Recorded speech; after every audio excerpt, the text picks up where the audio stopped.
খুনিকে লুকিয়ে রেখেছে, যে এজেন্সি হাদির খুনিকে পালিয়ে যেতে সহযোগিতা করেছে, ওই খুনি যদি ক্যান্টনমেন্টেও থাকে, আমরা কাফন পরে লং মার্চ টু ক্যান্টনমেন্ট। এই খুনি শুধু একজন নয়, যে শুটার হলে ধারাটে খুনি। প্রতি দিয়ে যারা খুন করিয়েছে, যারা এই খুনের পরিকল্পনায় ছিল, সকলকে আপনি আমাদের সামনে উপস্থাপন করুন। বাংলাদেশের জনগণ সিদ্ধান্ত নিবে।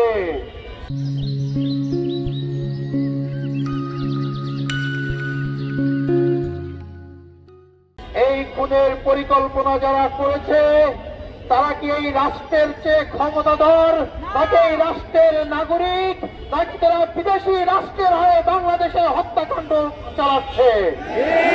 কিন্তু সরকারের কোনো আগ্রহ আমরা দেখতে পাচ্ছি না।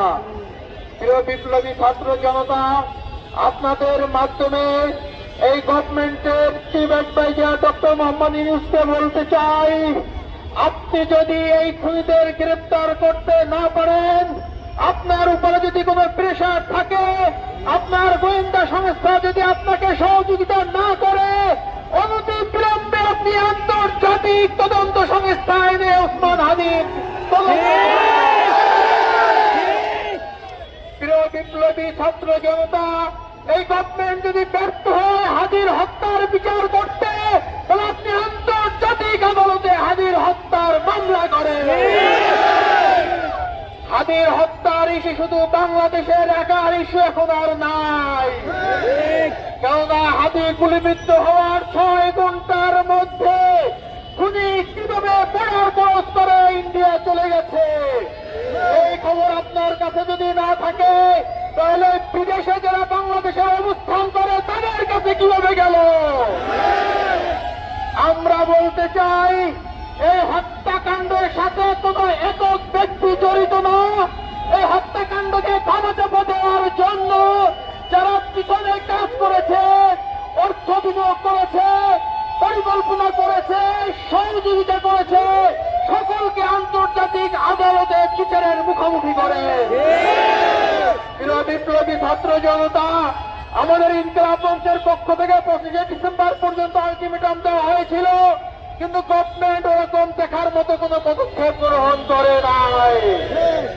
ওসমান হাদি ছিল জনতার, ওসমান হাদি কোন গভর্নমেন্টের লোক ছিল না, ওসমান হাদি কোন দলীয় এজেন্ডা নিয়ে রাজপথে নামে নাই। ওসমান হাদির বিচারের দাবি বাংলাদেশের 18 কোটি জনতা রাজপথে নামে। আমরা সরকারকে বলতে চাই, আপনারা যদি মনে করেন এই ইস্যু কয়েকদিন পরই ধামাচাপা হয়ে যাবে, তাহলে আপনারা ভুল করবেন। আমরা আজকে থেকে রাজপথে নেমেছি, ওসমান হাদির বিচার না নিয়ে ঘরে ফিরে যাব না। আমরা কঠোর থেকে কঠোরতম কর্মসূচি গ্রহণ করব, সারা বাংলায় প্রকট দেব, প্রয়োজনে আমরা যমুনা ঘেরাও করব। যদি না হয় আমরা ক্যান্টনমেন্টে লং মার্চ ঘোষণা করব।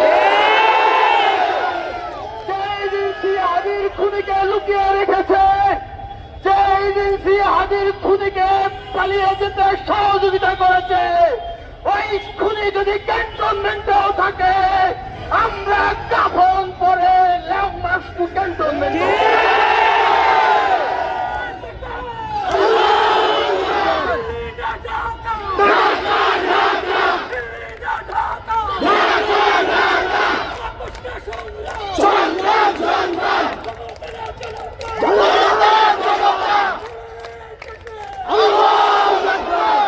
বিপ্লবী ছাত্র জনতা, আমাদের নেতাকে হত্যা করা হয়েছে। ওসমান হাদি নিঃসংঘর্ষের পর্বত এই বাংলাদেশের স্বাধীনতা সার্বভৌমত্বের জন্য দিনের পর দিন, রাতের পর রাত রাজপথে আন্দোলন করে গেছে। তার যখন আন্দোলন সংগ্রাম করতে গিয়ে টাকা পয়সার প্রয়োজন হয়েছে, সে কোন কর্পোরেটদের কাছে হাত পাতে নাই, কোন সরকারের কাছে হাত পাতে নাই। সে চেয়েছে, সে জনগণের হয়ে জনগণের টাকায় জনগণের জন্য বাংলাদেশের পক্ষে আন্দোলন করেছে। সে ডাকাত থেকে নির্বাচনের ঘোষণা দিয়েছিল, তার কোন লোভ লালসা ছিল না, সে এমপি হয়ে বাড়ি গাড়ি করবে এমন কোন ইচ্ছে তার ছিল না। আপনারা তার বক্তব্য দেখবেন, সে বলেছিল আমি যদি এমপি হই আরো 299 জন এমপির দুর্নীতির বিষয়ে আমি সংসদে কথা বলবো। বাংলাদেশের সংসদ হবে জনতার সংসদ। সে চেয়েছিল কোন মানুষের কণ্ঠ, গরিবের কণ্ঠ, বন্যহীনের কণ্ঠ সংসদে সে উচ্চারণ করবে। যারা এক ওসমান হাদিকে ভয় পেয়েছেন, তাকে খুন করেছেন, আপনারা এখন লক্ষ লক্ষ হাদিকে কিভাবে মোকাবিলা করবে?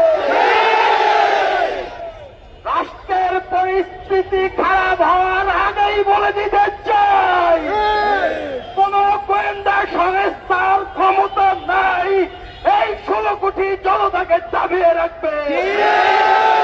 আমাদেরকে বাধ্য করবেন না ক্যান্টনমেন্টের লং মার্চের ঘোষণা দিতে, আমাদেরকে বাধ্য করবেন না যমুনা ঘেরাও দিতে। মনে রাখবেন, ওসমান হাদির উত্তরসূরিরা এই শাহবাগে শহীদ হবে, বিচার আদায় করে ছাড়বে ইনশাআল্লাহ। বিপ্লবী জনতা আপনারা ওয়াদা করেন, হাদির হত্যার বিচার না হওয়া পর্যন্ত আপনারা রাজপথ ছাড়বেন না। জিন্দাবাদ।